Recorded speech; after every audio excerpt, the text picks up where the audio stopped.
Okay, I would like to introduce our speaker, Joanna Campbell Slan, who is a New York Times, USA Today, and Amazon best-selling author who has written nearly 80 books, both fiction and nonfiction. Joanna's first nonfiction book, using stories and humor, Grab Your Audience, was endorsed by Toastmasters International and lauded by Benjamin Netanyahu's speechwriter. She has spoken to audiences of all sizes in the US, Canada, Australia, and Europe, as well as on cruise ships. And I'm going to put a bunch of links that she gave me in the chat window.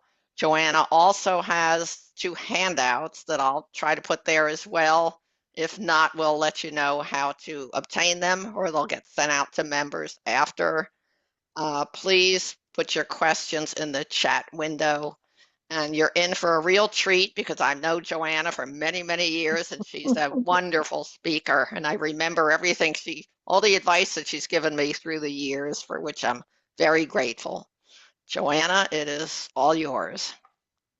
Oh, thank you, Nancy. As Nancy said, we've known each other for years. Our career has been, how should I put it? I guess we've kind of grown up in the business together, haven't we? Yes. Okay. Well, as Nancy said, I'm Joanna Campbell Slan, and I'm wondering how many of you are published. You can raise a hand or something. Yeah, well, most people have the video turned off, so. Okay. Yeah. Okay. Post it in the chat, maybe. I'm going to assume that a lot of you are. And that's important, and I'll tell you why. There are a lot of reasons, but one of them is that a study done by USA Today found that 85% of the people in the United States want to have written a book. Now, since you can't talk and I can, just mentally think to yourself, what percentage of those people do you think have actually written a book? Well, according to that particular survey, the number is 3%. Why does that matter? That means that if you've written even one book, you are way ahead of the crowd. You are in a class by yourself, and you know how hard it is to write. It's important to us, to you and to me, because there are basically two kinds of speakers at any event. The first kind of speaker is a speaker who's asked to talk. They're asked to cover a topic, but they probably don't have any specialized background or any specialized degrees or accolades. For example, I just drove this morning back from Orlando Reads Books, and there was a lady there who spoke on being an introvert.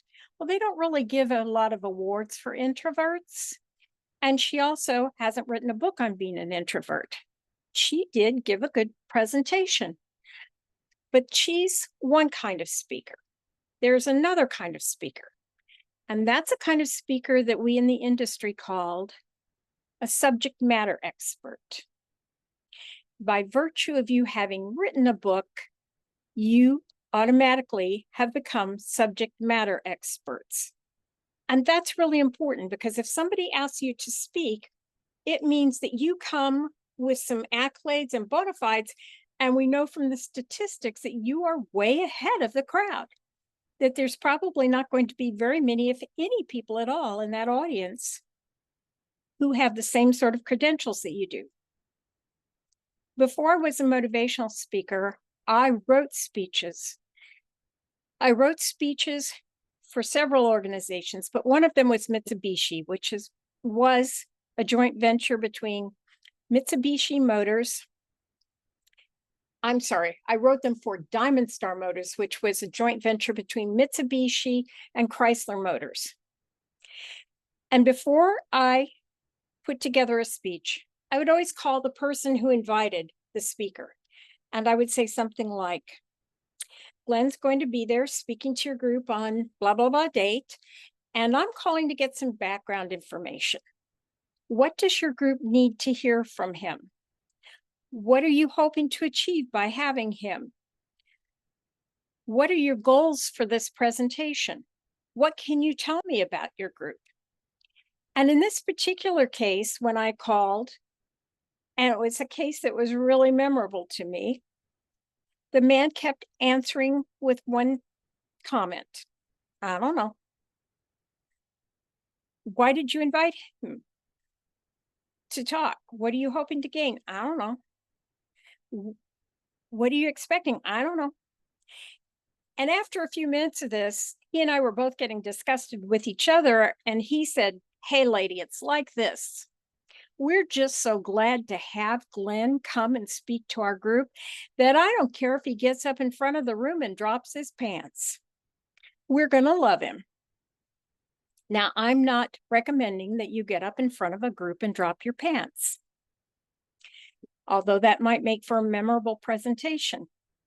Point being, Glenn was a subject matter expert. And when you're a subject matter expert, the audience is predisposed to like you. Now, I can't exactly ask for a show of hands, but I'm sure that a lot of you would feel really nervous giving a presentation or a speech. A lot of people rank public speaking right up there with, I'd rather have a root canal. But the truth of the matter is, the audience wants you to succeed. They absolutely hope that you are going to be good. I know that before we speak and when we're nervous, we're thinking about, oh, they're going to criticize this, they're going to, blah, blah, blah, blah, blah, blah. What if I slip up? But the truth of the matter is, those people are there because you have information that they don't have. You have credibility that they admire. And above all, they want you to be successful. They want you to be entertaining. They want you to be informative. But most of all, they want you to be authentic and real. That is critical. A lot of the time before we speak, we get really hung up on, well, what if I make a mistake? Well, I just made a mistake. I forgot that it was Diamond Star that was the name of the Chrysler Mitsubishi joint venture. Did that ruin my whole presentation? I doubt it. The point is, it's okay to make mistakes when you get up to speak. In fact, I don't know if you remember this, and I have it in one of my handouts, but I think it was back in 1985 or something like that. George Bush went to give a presentation in Japan, and he vomited into the lap of the Japanese prime minister. Whenever I go to give a presentation, whenever I go to speak, I remind myself that if I don't vomit into the lap of the person who invited me, I'm doing a credible job. So how do you make sure that you connect with your audience? Because really, that's what they want. The word communications has a Latin background, and it's from the same background as the word common. What you do when you communicate, and that's all a speech is or a presentation, is communicating with other people, is you make things common. You take what you know, what they know, and you make a commonality out of it. For that, we have to be human, and we have to be authentic, and we have to reach out to people. I was not only a motivational speaker, I was also a trainer, and I would go into companies and do training on different things. There was another trainer that I knew who looked like a GQ model. This guy was absolute perfection. He was really, really polished, but he began every presentation the same way. He spilled a cup of coffee on his pants. Now, why? Well, when he first started presenting, he knew from feedback that when he walked in and he looked so perfect, the crowd automatically went, oh, this guy, he doesn't look like me. I'm not a perfect person. Look at him. Look at him. And one day, by accident, he spilled coffee in his lap. And after that, the whole crowd warmed up to him. Oh, he's just human. So this man made it a habit to begin every training session. And these training sessions would last for days at a time. So he'd be with these people for a week. He started them by pouring coffee on his lap. Pretty weird stuff, I know. So let's get down to the nitty gritty. How do you create a presentation? Well, I had a boss who once told me that there are 3 parts to any speech or presentation. Tell them what you're going to tell them, and tell them what you told them. The average presentation, you probably won't be able to get across more than 3 to 5 major points. So think in advance, what are those major points? For me, one of my points today was, you don't have to be perfect. That's a really important one. Then I'm going to talk to you about how to make a good presentation, what makes a presentation interesting. And then in the end, we're going to talk about, well, I don't know. Let's wait and see. As I said, I just got back from Orlando Reads Books. And one of the presenters said, right, right, right, every third word. I know people that say every third word. Here's a tip. Just be quiet. Learn not to fill that time with some sort of a sound. In fact, in your daily life, that's also irritating to people and it's a distraction. So ask the people around you to stop you if you have some sort of verbal tick. Maybe the rest of the audience didn't mind it, but I sure did. So how do you create that presentation? I've given you some ideas about what the audience thinks and the kind of mindset you need. How do you create a good presentation? Guys, you've got this covered. You write stories for a living. And that's what the best speakers do. They tell stories, memorable stories that make a point. When I worked for Illinois Farm Bureau, there was a woman who came up to me after a presentation and she told me something interesting. She and her boss had been sent to this group of farmers to talk. Her boss got up first.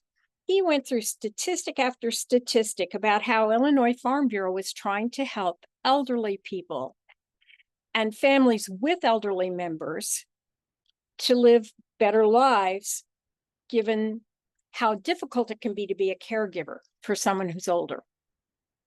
And he had numbers, how many rural families have 3 generations living with them, yada, yada, yada. And he went through his numbers and he had a PowerPoint.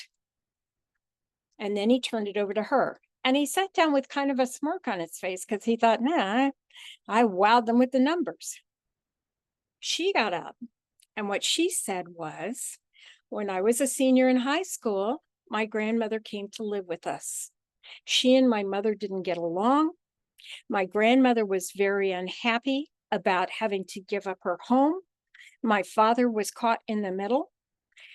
And the last 2 years of high school for me were the most miserable years in my life. If we can find a way to help our elderly family members stay at home, what a gift that is. And then she sat down. After the meeting, you know who people wanted to talk to? They wanted to talk to her because stories evoke connection. Stories keep us alive. I believe that stories are actually a protective mechanism. We have so much information coming at us from so many places. Our brain needs to sort through things, summarize it, and file it away. And stories allow us to do that. For example, as I was driving back from Orlando, I saw a car pulled over by the side of the road, and I saw a police car next to it. Even without planning it, my mind made up a story. I thought, well, maybe they got pulled over because they were missing a light. Maybe they were speeding. Maybe they're friends of the cops. Think in terms of stories. So when you go to talk to your group, think about stories. Tell them how you became a writer, why you write, how you happened to write your first book, how you got it published. All of those things are going to matter to them because they'll connect to that and the human side of it. Professional speakers actually categorize their stories. For example, the late Jeannie Robertson, who was one of the most funny, the most entertaining and vivacious speakers that I ever met, kept index cards. And when something fascinating happened to her, or something even slightly interesting happened to her, she put it down on an index card and she used those to make stories. Now you're probably thinking, Joanna, what stories do I have? The truth is, stories are happening to you all the time. You just probably aren't thinking about keeping a list of them. Why is that important? Because when you get invited to a panel or when you get invited to a presentation, you need to go back through those stories. They're kind of like your own personal dictionary or encyclopedia. Let me give you an example. I was signing books at a Barnes and Noble, and the assistant manager and I had not met. He got on to the PA system and he said, "We have a special guest here today. We have an author, Joanna Campbell Slan, and she's here to sign her Kinky Lowenstein Scrap and Crap mystery series." I busted up laughing. I thought it was hilarious. The manager heard it. He came over. He was so apologetic. But that's a story that I often tell to groups. Henry Kissinger once said, "What questions do you have for my answers today?" What questions do you have for my answers today? If you've ever watched a newscast, what you find seeing often, well, that was really elegantly put. What you often see is that the person being interviewed answers something and it has no relationship at all to the question that was asked. Now, some of that is political square dancing, I guess, but some of that is because they have talking points that they're supposed to hit. And it doesn't matter what they ask, their job is to cover those talking points. If you're on a panel or if you're giving a presentation and somebody asks you something and you don't have an answer for it, have a good story to tell them. What questions do you have for my answers today? I was on a panel at Space Coast Crime, and they asked me which of the houses I had been assigned to. Now, Space Coast Crime had this crazy thing. It was like a Harry Potter thing where you were supposed to answer these questions, and they put you in different houses. I sat down to do that, and I just couldn't bring myself to do it. I'm sorry, folks. I mean, poor sport, whatever. I didn't think they'd bring it up at the panel, and they did. And the moderator said, "Joanna, what house are you in?" And I said, "I don't have a house. I flunked it. I didn't do it. But here, let me tell you something about my books." And it works. After all, the person who's doing the moderating really doesn't care that much about your answer. They just want you to say something that's interesting when you have an audience like that. It's not a matter of answering their question. It's a matter of giving some sort of value to the audience. And that's another point.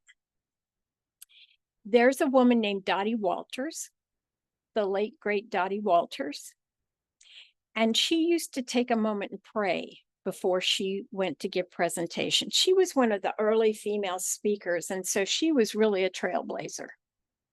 And what she would do is she would think to herself, or say to God, I suppose you could put it, what is it that I can give this audience today? She would say, "Oh God, there's somebody here in this audience and they need something that I have.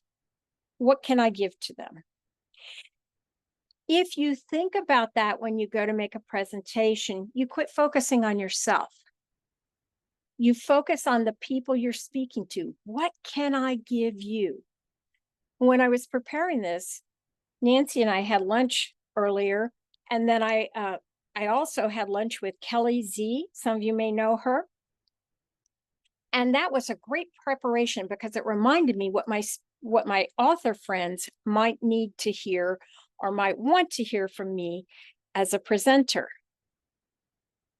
So think about it. What is it that you can give that audience? What do they need from you?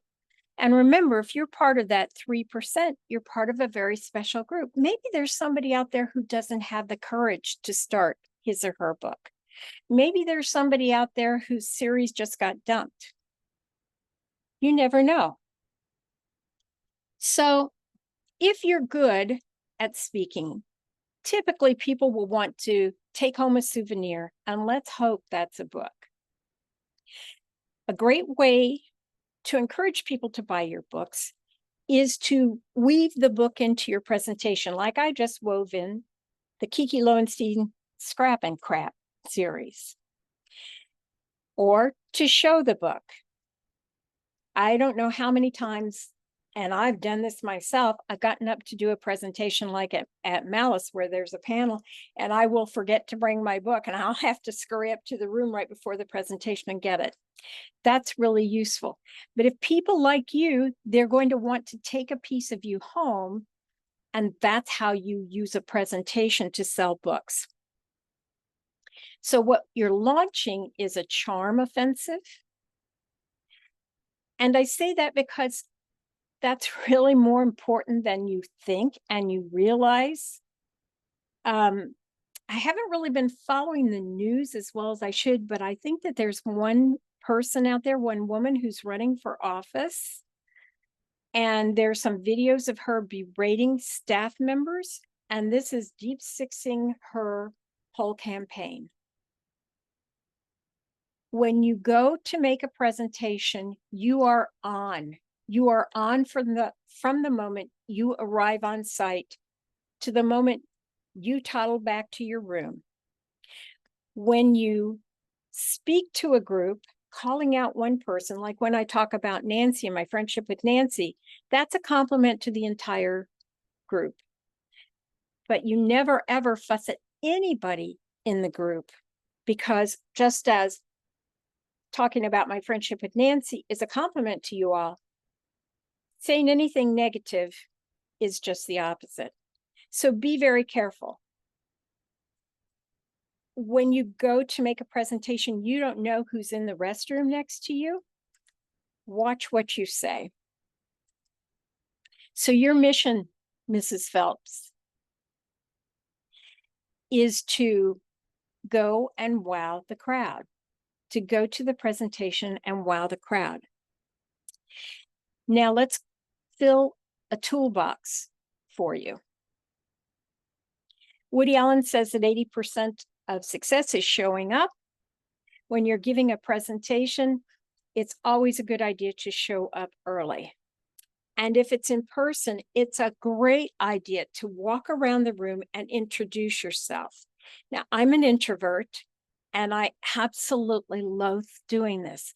But if I go from table to table and say, "Hi, I'm Joanna. I'm going to be your speaker today. Thank you for having me," that makes a world of difference. For one thing, I don't feel like I'm talking to a bunch of strangers. For another thing, they feel like, oh my gosh, she's so important. She's a speaker, but she came and she talked to us. The third reason you do that is because if you pick up some names or some commonalities, like for example, I was at dinner with a group of people and one of the guys was from Jacksonville. I was born in Jacksonville. Again, it's making things in common. It's communicating. It builds that humanity and friendship. On the handouts, and I don't know, I assume that you don't have them yet, but you will have them. You'll see that I put the line from The King and I about getting to know you, getting to know all about you. It's a very, very good idea to know as much as you can about your group. And then put yourself in the mindset. Who are these people? What are they thinking? What are they like? There was a local hospital in Illinois, and every year they did a I guess it was kind of a seminar, kind of day off for all of their staff. And they would give the employees the day off, the women employees the day off. They would feed them lunch and feed them dinner, and they'd have presenters in. And these were women that worked really hard, obviously, and most of them had families. This was a vacation day for them. So I was speaking second to the group. The guy who got up before me, who was speaking before me, was a man who was very, very full of himself.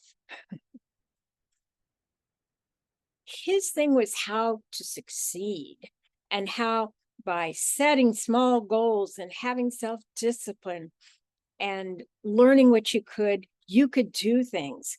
He was talking about how he had prepped to run a marathon. Now, remember, this is a room full of women. So he was talking about how difficult the training was, how many miles he had to run each week in order to run that marathon at the end. And somewhere during the presentation, he mentioned how totally physically tiring it was because his wife just had a baby. The baby was only 2 weeks old. And this poor man occasionally would hear the baby cry when she needed to be fed. And oh my gosh, getting up in the night and having to pick up that infant and carry her to his wife's side. Oh, that just played havoc with his training. And he had to overcome that. Well, let me tell you what else he had to overcome. He instantly made an enemy out of 300 women. So know your audience. Who are they? What are their lives like? The better you know them, the less likely you are to pull a stupid stunt like that. When I talk about stories, a lot of times you'll hear speakers that borrow a story that like Abraham Lincoln told, or a story like Helen Keller. That seems like a good idea, but it's kind of risky. I was once at a presentation where there were a couple thousand people in the audience, and two speakers in a row told the same story about Abraham Lincoln. That's why it's better to use your own stories. Let's see, what else do I have on my handout? Well, it's important to have a leave behind. And what do I mean by a leave behind? You're going to see Nancy has a variety of handouts for me, from me to you. In the flesh, I always bring some sort of leave behind. That's what we call them. I would do a handout, even if it was very simplistic with just a few points on it. And I would go to Staples or Office Depot and I would buy paper with an attractive border. And I would put the handout on that and then how to contact me. Here's why that's so important. The border on the paper made it show up on people's desks. If they took it back to work or their office, they could easily find it. The second thing is they had an automatic way to get in touch with me. And I had someone who called me after 10 years because she had hung on to that leave behind. So think in terms of a leave behind. If you're asked to speak to a library group, it'll cost you maybe $10 to have that imprinted paper, and you can get your notes printed out on it. And then when you walk away, they still have a piece of you. Sure, you'd rather have them buy a book, but a leave behind's a good start. Speaking of speaking to library organizations. Be very careful when you speak to a library organization. And even I had this happen with a women's group. Somewhere buried in the contract, they said that the women's group would get 20% of the retail price of my books, of any books that I sold. Be really careful about that. Particularly library groups will do that. It'll just be a small line in there saying that they get a percentage of anything you sell. And sometimes some organizations actually say that you have to have that money for them, money in hand, before you leave the group. Now, I don't know what they're going to do, barricade the doors, but point being, I have had contracts from libraries that have been about that thick, shockingly so. And I would look at the dates, put the dates aside and think, I'll look at this more in depth later, only to find that there was something like that going on. So make sure when you agree to speak to a group that you don't wind up with money coming out of your pocket. And now we're going to get to something that I imagine all of you are wondering. How do you get paid to speak? It's not easy, particularly in this market.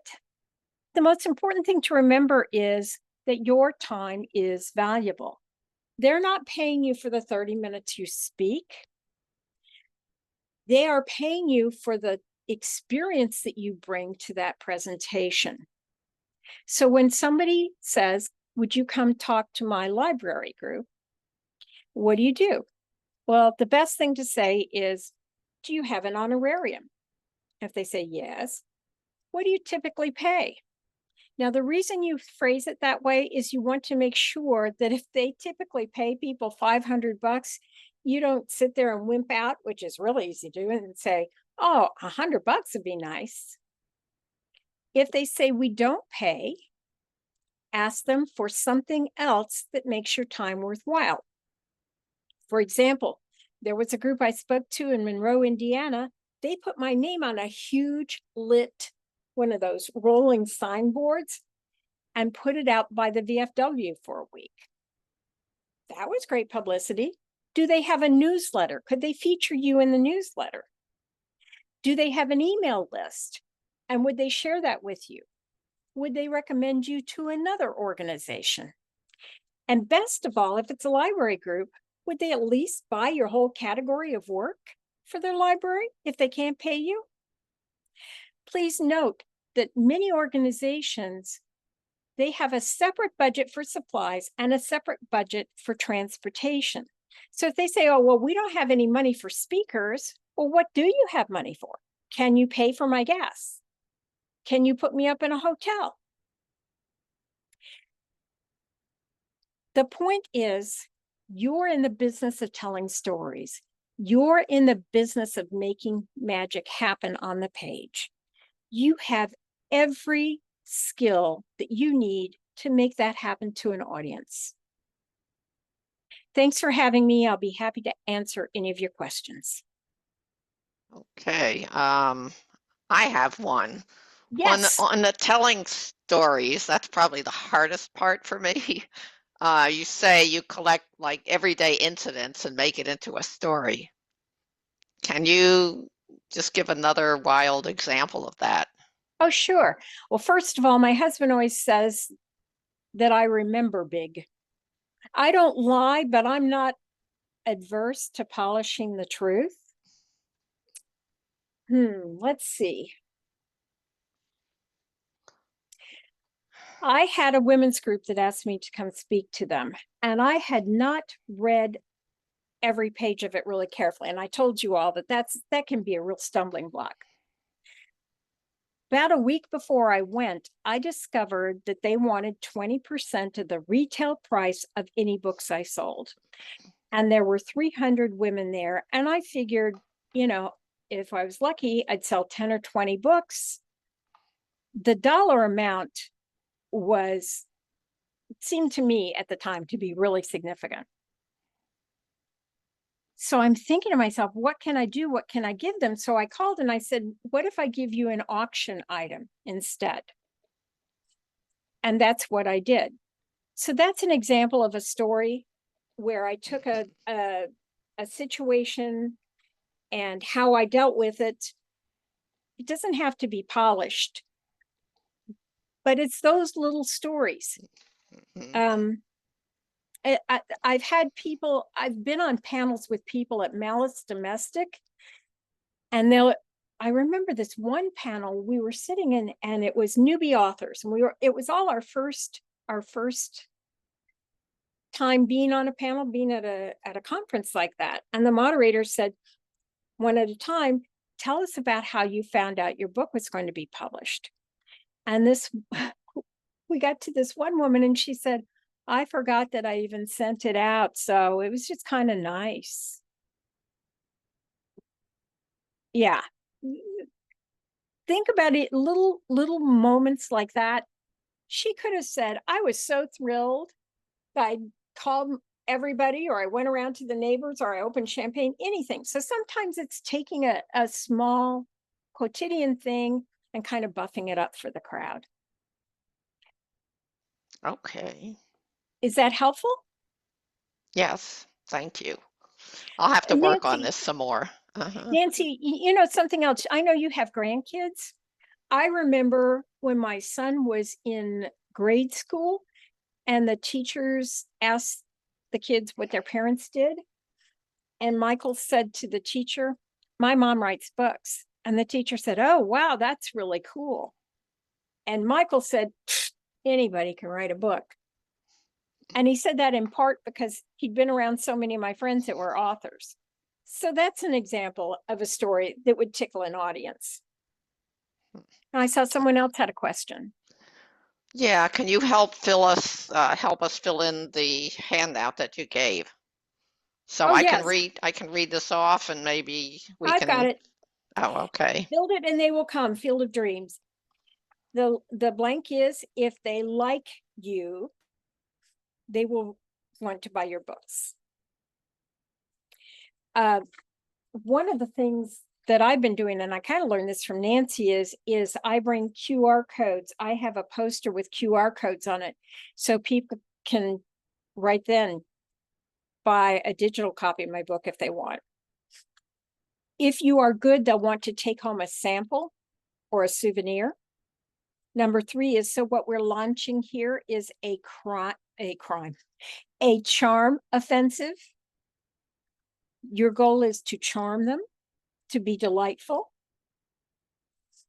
Your job, Mr. Phelps, should you choose to accept it, is to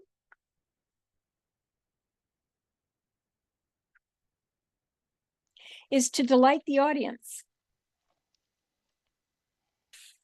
The second part is 80% of success is showing up. It's so important to get them there early. There is nothing harder, I think, as a speaker than to be running late to get there to speak, and your heart's pounding and you're worried about the room, et cetera, et cetera. Then I have getting to know you, getting to know all about you. Remember, find out as much as you can about your audience. Find that nexus, that point of connection or overlap, and exploit it. Again, what do I know about you? And what do you know about me? I once spoke to a group of food service workers, and my mother used to be a food service worker. So I shared with them some of the stories that she told about being a food service worker.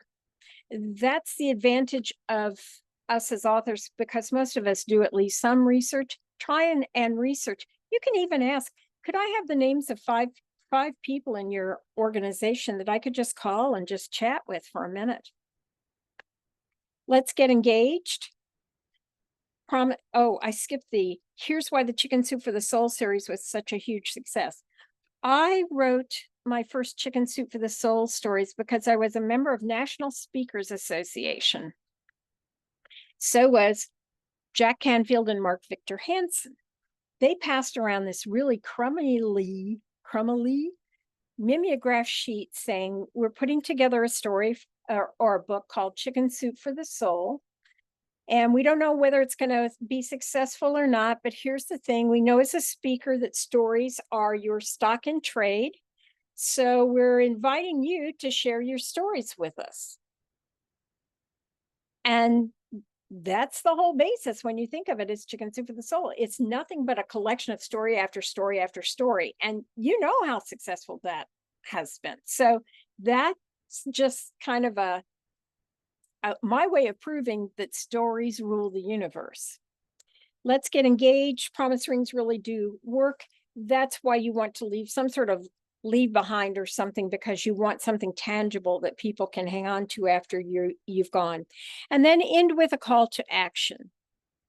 For example, if you appreciated my presentation today, you can go to Ko-fi and buy me a cup of coffee. You can go to Gumroad and you can buy a copy of the book that Netanyahu's speechwriter uses and that Toastmasters International endorsed.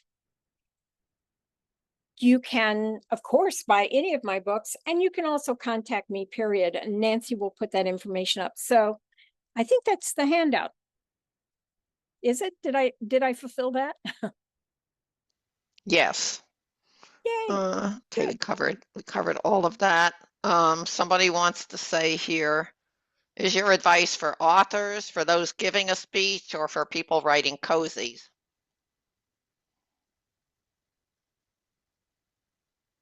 I don't think I understand the question. I'm here talking as a speaker, but I think that you can use this in cozies too. I mean, I think that most of us write from our lives, and it's really cool to remember something funny that happened and use it again in your books, because cozies are really very much a catalog of our daily lives. So if something cute happens to you or your grandkids or you and your husband or something, consider writing it down and using it in your book.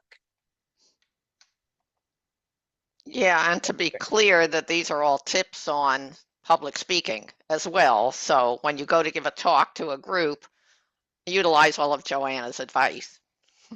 Absolutely. If you are on a panel, if you're giving a talk to a group like at a library, if you're giving a talk at a speakers or at a writers organization like Malice on the panel, it's really smart idea to have some funny stories to tell, like the scrap and crap thing. Because if you don't have anything that you've practiced, and by the way, they say there's no such thing as muscle memory, but how can that possibly be true? Because when you and I sit down to type, if you've had typing, your fingers know where to go, right? I don't think through, here's my finger is, yes, there's muscle memory.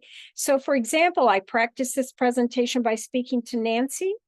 I practiced this presentation by talking to Kelly Z. I practiced this presentation on the 2-hour drive from Orlando to Jupiter Island. Now, did it make it perfect? No, but just mouthing the words is a huge benefit. It also helps you know what things you're going to trip over, because there are words and phrases that are complex and that are easy to trip over. I remember when I wrote for the Japanese Chrysler joint venture, I also taught classes to the workers.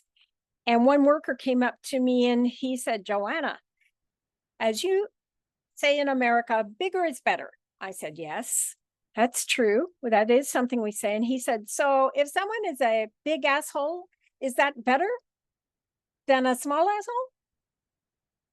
So things like that, what kind of word play or things can you say? Somebody asks, Rebecca asks, just tried the bookfunnel.com link and it provided a link for the key takeaways. Is this correct? Yes. What I did was I made an entire list of takeaways for you, little tips and hints that I picked up over the years of speaking. I made my living as a speaker for 15 years. They're tiny little things that are helpful. Like, for example, and you'll see this on the list probably, a warm beverage. Women, when we get nervous, our voices tend to pitch higher and they're more strident, and that's less pleasant. So instead of picking up a Coca-Cola or a glass of ice water before you speak, have a warm beverage. Another thing is that most people read lips, and we read lips a lot more than what we realize. And so the darkest of the lipsticks that you can wear is better because it makes it actually easier for people to hear you. So that book funnel link is a bunch of little things like that that are useful and helpful. And they're just kind of like, my years of being in the trenches. I have one more question. If we're speaking to an audience who just wants to hear about our books, what is the item of value that we can give back to them? Well, there are a couple of things. One is that if they're wanting to hear about your books because they want to write a book, you can give them a list of resources, such as Nancy Cohen's book on writing cozy mysteries. That's useful.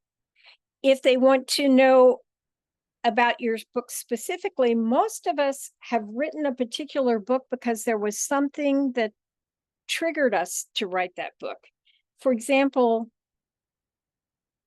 my most recent book in the Kiki series is Die Die Birdie, and it begins with a scene in a pet shop where a boa constrictor got out of his cage and found his way into the cage of two peach-faced lovebirds, ate one of the lovebirds, and then couldn't get out again through the rungs because he was too fat.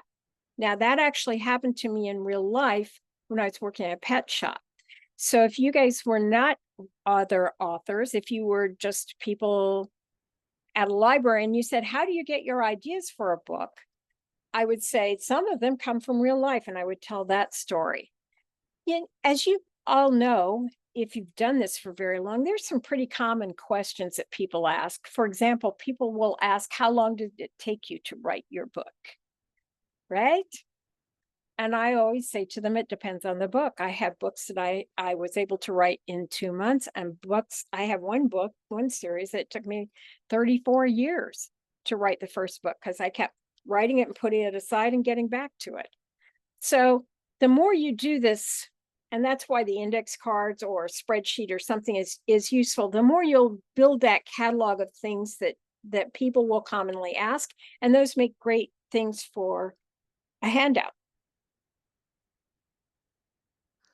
That's a good idea. You could also give them a handout on reviewing books, because I like to educate readers how to do reviews or why they're valuable to authors. Absolutely. You can do that. You can talk about some of your favorite resources like BookBub or Chirp or whatever. You could give them a list of the 5 most recent books you've read. You could talk about, how did I come up with the names for the characters in my books? If you had control over the cover, how did you come up with the ideas for the covers? People, and again, you're a subject matter expert. People hold authors like we're famous in their minds. And so they want to know how we made those decisions that brought us to that place in our careers.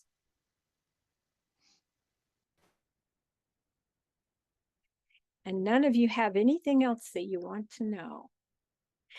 I would submit to you that because I sat through the business meeting, I know that you guys have 3,000 some odd hundreds dollars in your treasury. I think you should start paying speakers, even if it's $50, because that is your way of saying to that speaker, I know your time is valuable. Just a thought. Yeah, that's does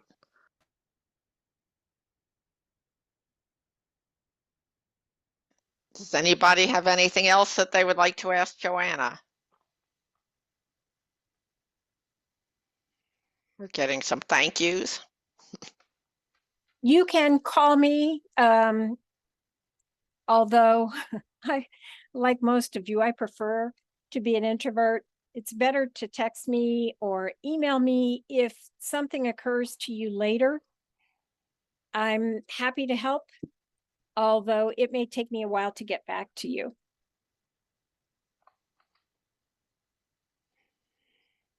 Okay, well, if that was all, I guess we'll wrap up. Thank you so much, Joanna. That was wonderful. You're very welcome.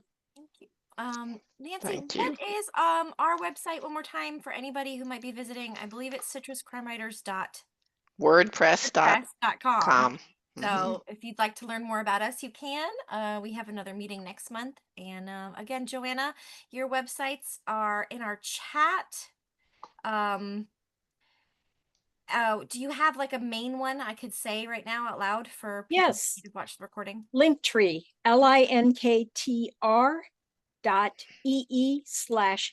linktr.ee/JC/SLAN. Okay, and that'll have everything. That's Yep. the big one. Okay, That has great. all kinds of ways to get a hold of me. It also has a bunch of freebies, magnets, things like that. Right. I mean, book Like reader call them magnets. reader Yeah. magnet. Yes, yes, yes. It's lingo. Thank It's you. lingo. Thank You're you. welcome. All right. Thank you. Thank you everybody for coming. I'm gonna go ahead Thank and you. end it here. Thank you, Thank you. Joanna. Thank you, Joanna. Thank you guys. Valuable. Bye-bye. Bye.